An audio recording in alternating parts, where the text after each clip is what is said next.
Chaka for you. Hi guys, welcome back to my YouTube channel. Plan 23 here. Shout out to all my fans, shout out to all my new subscribers, and to all my returning subscribers. A big thanks to you for supporting me and believing in me. I hope you all enjoy what I do, and I'm excited to share more about my journey. Today's video is quite different from the other videos. Today's video is a little bit of who I am and how I found myself at the farm as a Gen Z.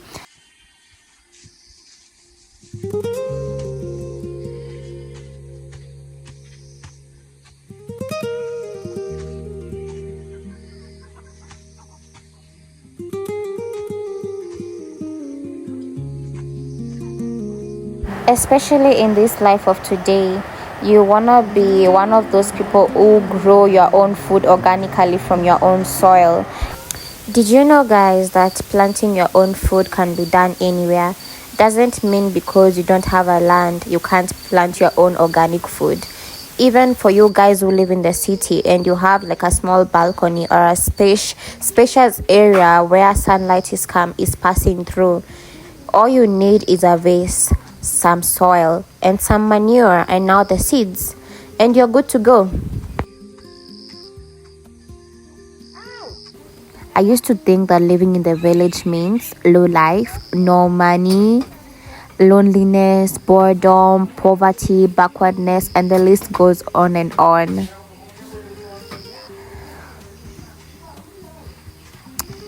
I was so brainwashed, guys. It was so bad. But then one day, I woke up with a changed mind.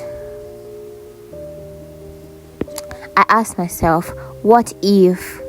You know those questions like, what if? What if this very same thing I hate is the one meant to change my life, you know? Those two questions when you're najulizanga at the back of your mind. That's when I decided now to start vlogging, guys. That's when the idea of vlogging was born.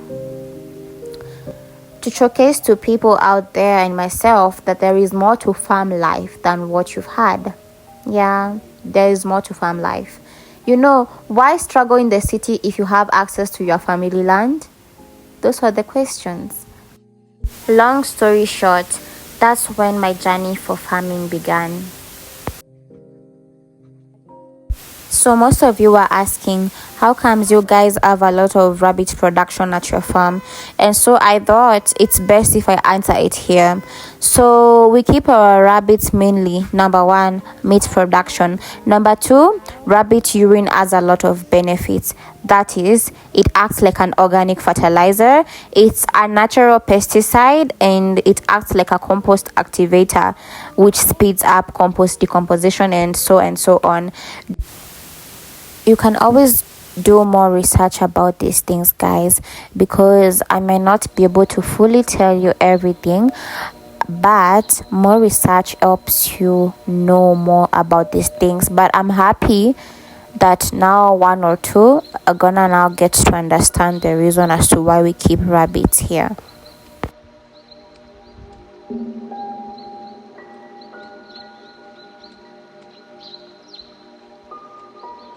Kwa hivyo hiyo mentality ya ati ushago nya vienyeji ati huku kuna kwanga boring, everything is about mindset. Always work with a positive mindset. That is what I'm always gonna advise my fellow Gen Zs. It starts with mindset before it goes now physical. Let's be people who embrace our roots. Our ancestors, you know, had this piece of lands. Yani tusiziacha hivyo ati zinanyakuliwa. You know, these people who love nyakuaring piece of lands. Let's be people who we stay united, unity, you know, farm food for ourselves like how we used to be kitambo before all this GMO and all this seedless food that cause these diseases zilikuja. Guys, let's learn to embrace our roots. These are God-given lands. Africa, we are blessed. Say less, say more. I just know that we are so blessed.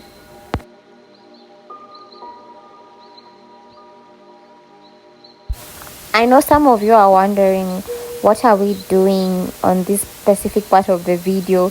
We've been digging and slashing and everything, but we are not yet done. So what we're doing, we're trying to plant some strawberries here.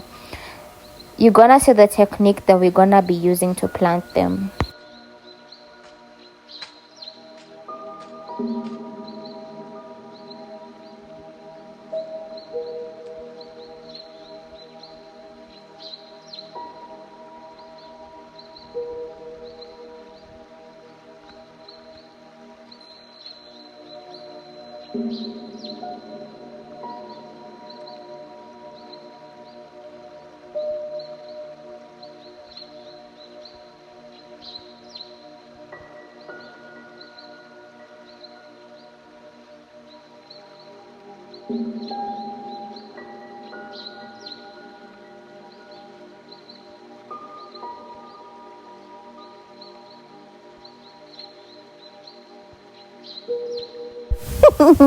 Let me tell you guys, farming is just like gym.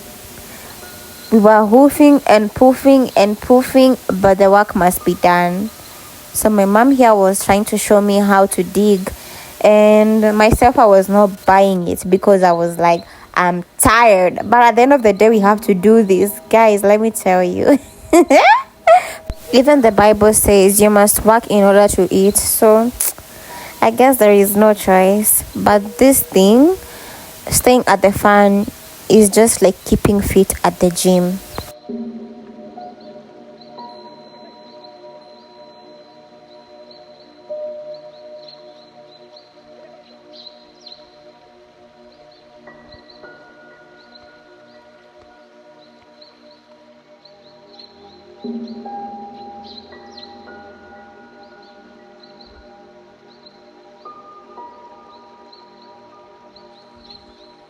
Let me take you guys far back. I know you've seen this part on the previous video, and I told you that this was charcoal process making. So it has been 2 to 3 days, and now the charcoal is fully made. I'm so excited. I want to show you guys how we managed to make charcoal. It's ready made. Let's remove the charcoal for you guys to see.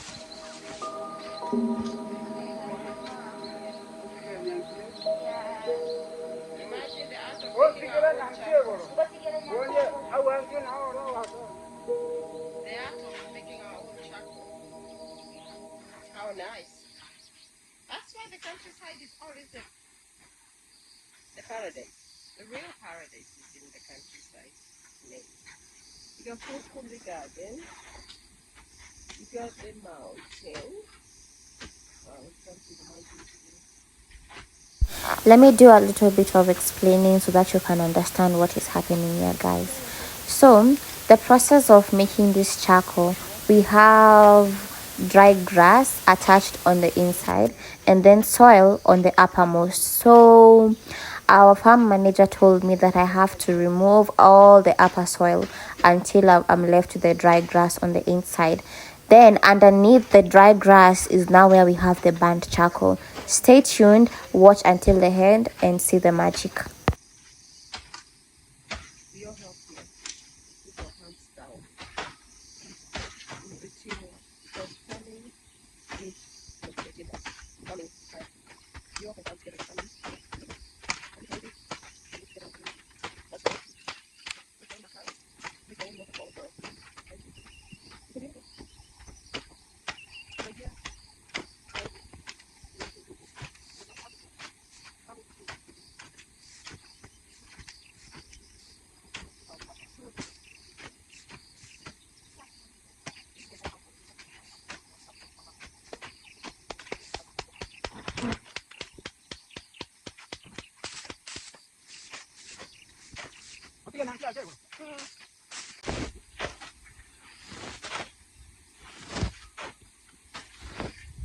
You see, he told me if I see something like this grass that I should leave it alone. So we leave that.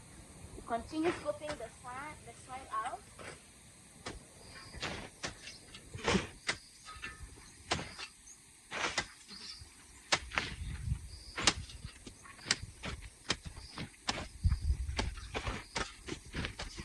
Let me tell you, the soil is so hot. It's so hot. I'm afraid of burning my garment.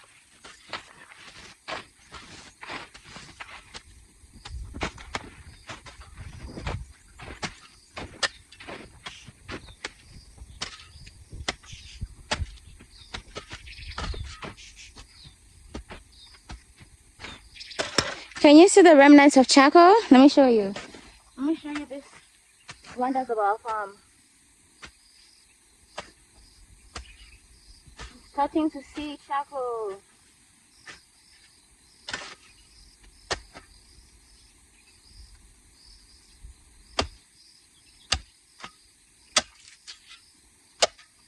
Guys, charcoal.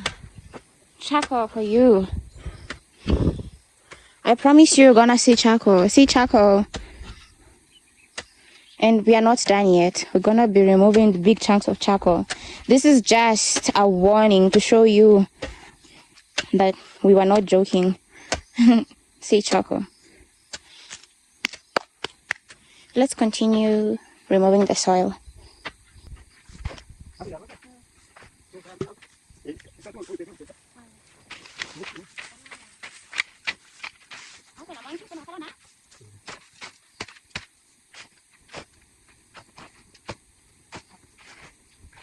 Let me tell you guys, our place is semi-arid. It's so hot. When you see us dressed up, covering our bodies with big sweaters, overalls, hats on our heads, it's not a joke. It's not a joke, guys. Plant trees. Plant trees. Make sure when you start a home in such a place, trees are gonna be your priority. For us, we went for things like bamboo because they grow so fast and they give us shade. But we've planted trees that take like 20 years to grow. They're still growing because we found this place. It was so deserted. Like cactus grew here and all these weeds that survive in dry places. It's not a joke. It's not a joke. Shelter is so important. I remember the first days when we came to this farm, I used to like feel so sleepy immediately after eating. I just don't want to sleep. But then I just realized it's because I was new to this heat, and with time I got used to it. You just have to push yourself. We have some bamboo trees and pine trees that are growing, and they're gonna give us shade very soon. I'm gonna show you those trees that I'm talking about. So that is Vero. Vero is coming with the water. So let's see the process. Let's learn how Vero is doing this.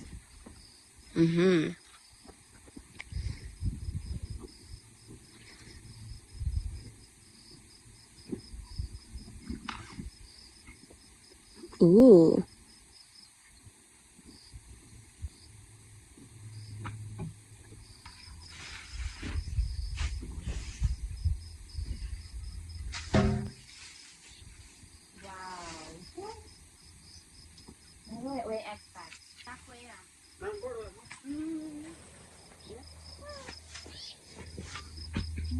We do everything organic here.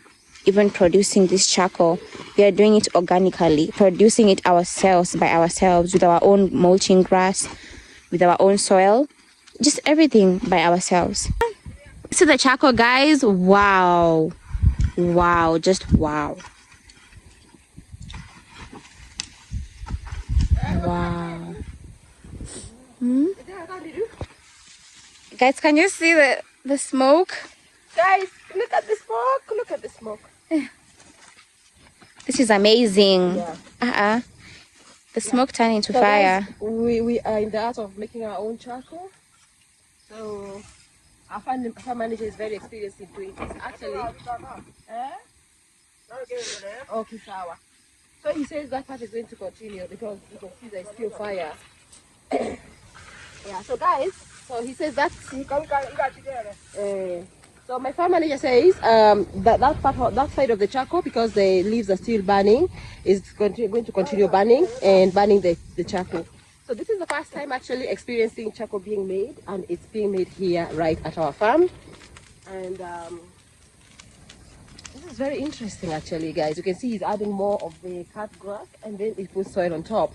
And the reason he's doing this is so that we can have our own charcoal, because we have a lot of, like vegetation, like little trees, or like shrubs that people normally clear from their land, because these lands are virgin land, so people come clear. And sometimes they want people to just take away those stumps. I remember when I was clearing this land, I had a lot of stumps that were removed, and I had to beg the neighbors and anyone who was interested to come in, burn charcoal. Actually, my 2 acres there, I think people sold so many sacks of charcoal, right? And it was nice for me to give, because today people are giving me. All right, so now my manager got some of these stumps from the neighboring farms who are cutting the shrubs, and he made the charcoal. So we're going to have our own charcoal. We're going to have our own fire, because charcoal is very essential in the countryside, because and yeah, you don't have the firewood. Sometimes you just use the charcoal. So guys, we are all about organic farming. I think my daughter. Ooh, the smoke. Can you see the blanket of the smoke, guys? That was an experience. I'm smelling like bacon. Smoked bacon. So guys, today's video, I want it to be educative for my fellow Gen Zs and fellow millennials and other age brackets and so and so. So as I was speaking about, I was telling you earlier that the one person who has been educating me about the importance of organic farming is my mother.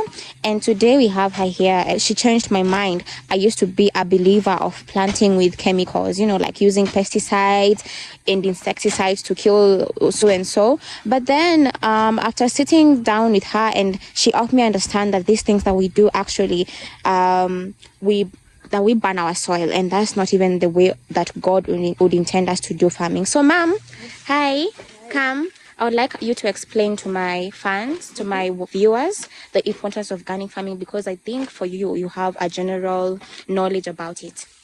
Yeah. Hi everyone, hi guys, hi Gen Zs out there and the Gen Z mothers and fathers. So actually, not like I really have a very wide knowledge. It's just the art of me wanting to learn and to know and to do things right, and follow the right godly way of farming, really, or living. Because at some point I had to reflect about how our parents used to live, or our grandparents used to live once upon a time. And I'm an overthinker, so I thought, I don't think they were using any chemicals. And then I also reflected, and I was telling my children, the forests, no one goes to put any chemicals in there, but the vegetation is healthy, it's beautiful, you understand? Everything is thriving over there. So why is it that we are needed to use pesticides and use chemicals? What are we doing wrong? And then we are so dependent on these chemicals actually that are very harmful to the soil. And if you look at it, guys, actually today I was just sharing, an article where we're petitioning against the use of harmful chemicals to the soil, because I came to understand the soil is a living organism. And because it is a living organism, it needs to be protected. Because why am I saying it's living? When we put the seed in, it brings up food. So why do we need to put so much or too much to something that is already living? Now, if we have to put something, I think the best thing to do. Guys, do you want to show them? So we are cooling off the charcoal. Continue, ma'am. Guys, what, guys? I would have gone in there and burnt my boots. Yeah. So, yeah. What was I? I was like, yeah, the soil does need care, of course. It does need some TLC, but it does not need to be loaded with chemicals and things that are harmful. I bet the things that we need to give the soil is things that are beautiful to its nature, its coexistence. Because not only are we trying to get a big crops, or get crops quickly, we also ought to protect the little organisms that live in the soil. We have worms, caterpillars that are also very essential to making that soil thrive. I've been learning these things myself, through my land and with my farm manager. And it's a beautiful thing. So I decided I don't want to use any chemicals to my land. It was virgin land. And also because while I was talking about the living organisms in the soil, you see, the thing is, when we get those synthetic chemicals and we use them, for quick produce, what we are doing is we're neglecting the fertility of the soil. We're neglecting the use of making the soil thrive much longer. So with time, we we get those synthetic products in the soil. We get the crops that are very desirable, shiny and big, but the soil is dying slowly. The organisms that are supposed to be enriching the soil are dying slowly. They are escaping. They're disappearing. Then you realize that the ecosystem, as it was created by God, has died. Because worms are important in the soil. Because bats come and eat the worms. Every little organism is very Every organism is very essential, guys. I mean, Yahuwah, he's a creator, he's wise. He did not put everything, he did not For put decoration. things for decorations, yes. He did not put things here just by impulse, randomly. Everything has been made for a reason and for a purpose. The bats needs to feed on something. The worms needs to feed on something. Now, if we follow that system, it is actually a process, but it is good in the long run. So that's for me in this farm. That's what we're trying to bring back, that old way or old nature or godly way of of farming. So true. So we use manure. So we can use goat manure. We can use rabbit manure, chicken manure. We are also rearing rabbits, so we're using rabbit urine for pesticide. I was telling them, Mom, that's why we have a lot of rabbits. Yeah, because of their urine. Yeah. So guys, if you have a farm, it's good to put some rabbits because rabbit urine is good. It's good as a pest repellent. It doesn't kill pests. So we don't use any harmful chemicals to kill anything. We don't want to kill anything because everything is important to the soil. So what we do is we use the rabbit urine for foliar, so that our flowers do not abort, and then we use it also to repel, to deter rabbits. And we do this besides other ways. Okay, so we are planning to plant marigold. Okay, flowers are very good for repelling insects or pests. Neem, I'm looking for this neem plant. It's supposed to be in my land. I've been, searching. I told you guys it's a process. I'm learning as well. Neem is very good as well to use for spraying on your vegetables. Mint is very nice. The other day I was showing them, Mommy. When you told me to remove the old grass from the chicken coop, the one that was infected with mites. The nest. And you told me about the importance of putting some little mint on the inside. It acts like an insect repellent. It repels the mites, those little mites. And then we also use my daughter is learning, and I'm happy. We also we are also going to be using plant companionships, guys. Crop companionships or plant companionship is when you plant plants that that repel pests in each other. Like, for example, tomatoes, if you plant basil, the basil does repel pests that come to attack the tomatoes. We had to learn the hard way, guys, because my farm manager had planted maize strips in between the tomatoes. Listen, that was a big failure, but we learned from it because I came to learn that you don't plant maize with tomatoes because some of the worms in the maize they love attacking the tomatoes and the cabbages as well. So I mean, every day when you're in your farm, always look for ways and measures. Learn as much as you can and then incorporate it, guys. We want things so fast, and that's why we are heading to destroying our own soil, our own environment. When they talk about, I don't know, climate, whatever, they know what they're doing because they introduce all these synthetic fertilizers and chemicals that are harming, nature. So if we can all incorporate, farming safely, of course, gradually, because it's a process, but eventually we restore our soil, nutrients, we restore our ecosystem, then we don't have to have all these other, issues and problems that we are talking about today. One farm at a time. And the other day, guys, my mom told me that once you start using these chemicals on your soil is gonna be dependent on it. So meaning you can't stop. Is it true, Mom? Yeah. If I started, applying all these synthetic chemicals, the soil becomes weak. That's the reason why you're going to be dependent on it, because you've killed the things that are supposed to be making the soil fertile. Okay, so you've killed the organisms. They're no longer thriving. They've gone. So the soil is left bare. It is susceptible to erosion, susceptible to, to just being heartless, because the soil has the heart. The heart is the one that thrives. So you see, it pumps all those beautiful nutrients to the soil. So if you become dependent on synthetic chemicals, at one point your soil is dead. And if it is dead, nothing comes out of it. So for you to get a produce again, you have to put pump more of those synthetic chemicals. I mean, how that's a vicious cycle, guys. How do we get to end this?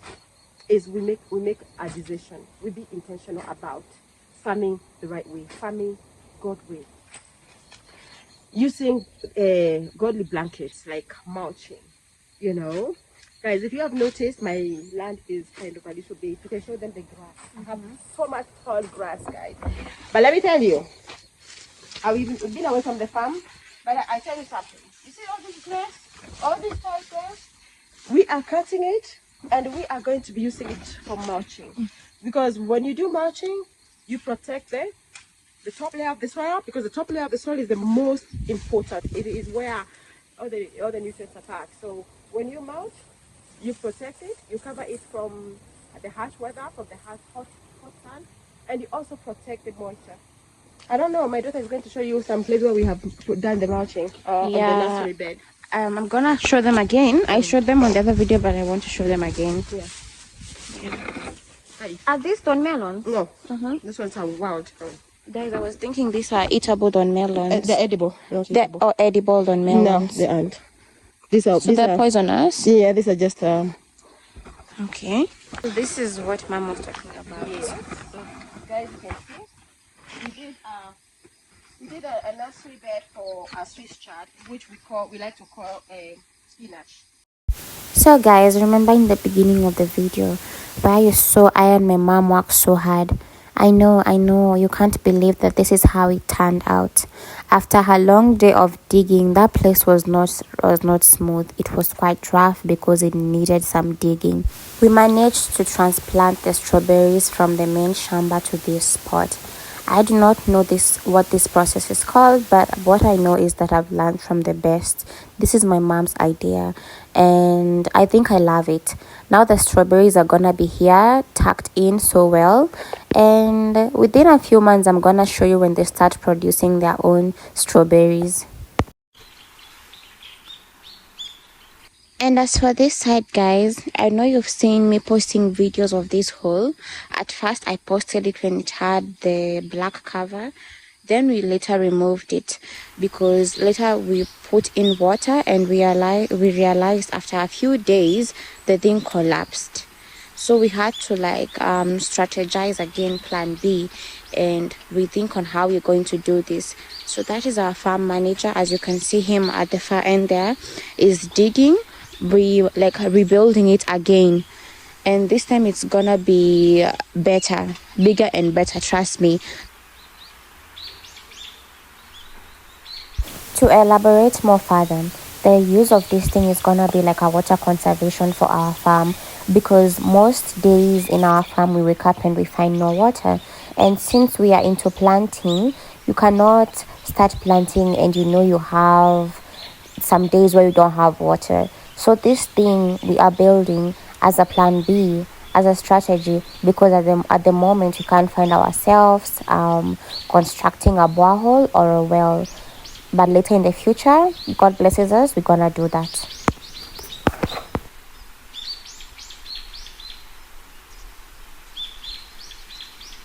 The key to successful farming is having enough access of water.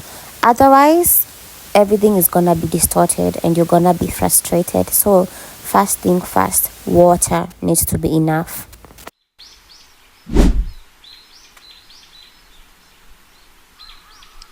Guys, our farm manager is so strong.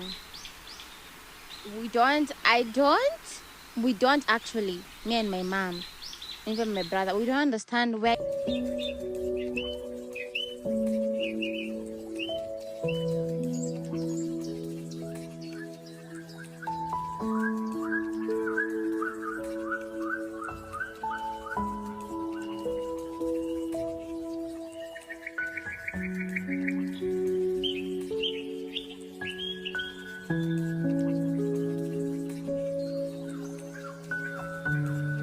Guys, can you see the charcoal?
Ready to pass away, Calagate, or